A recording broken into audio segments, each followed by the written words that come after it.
কথাটা শুনেন, বিদ্যুতের তো কোনো সংকট নাই, কারেন্ট যায় কিলিক এটা তো আর আমরা কইতাম ভাই, আমরা তো সরকারি চাকরি করি, সরকার আমগরে যেটা কইব আমরা তো এটাই শুনু নাকি? এটা কি আমগো ইউনিট হ্যাঁ এই খাতা হ্যাঁ। কারণ যায় কইবেন যে সিরিয়াল আছে খাতা আর ইউনিট নাই হবো এইসব শেষ। আপনি যে খাতা মাতা সিরিয়াল সব, আমরা তো কিছু কই না, যে আব্বাই থাকতো অনান্য করে গোষ্ঠী বানাই তো। আসলে ভাই আমরা দুঃখিত ভাই, তারপরও ভাই আমি কি করতাম ভাই, একটা কাজ আছে আমি নাহলে পার্সোনাল ভাবে আপনার করে কাজটা করে দিতে পারি। আপনার মিটারে একটা সেটিং আছে আমি করে দেই, ওই সেটিংটা করলে প্রতি মাসে 100 টাকা বিলাইবো। অন কি সেটিংটা কি করে দেবো? কই সাই কইরা দেন তো।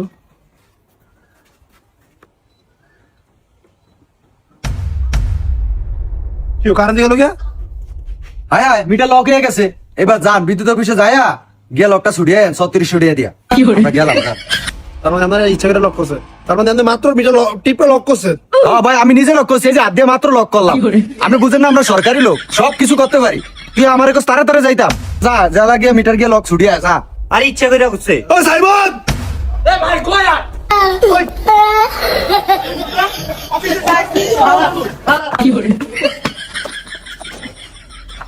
তো বন্ধুরা, মিথ্যা কথা বলে কারেন্ট নিবেন না, বিদ্যুতের সংকট এটা বলেই কারণ নেন বন্ধুরা, কারণ তাহলেই মানুষ আপনাদেরকে বুঝবে আর আপনাদেরকে মানুষ বুঝবে বন্ধুরা। খারাপ সময় ভালো সময় সব সময় থাকে বন্ধুরা। আর হ্যাঁ বন্ধুরা, বিদ্যুৎওয়ালা মানুষের কোনো দোষ নেই, তাদেরকে মারবেন না। ভালো থাকবেন বন্ধুরা।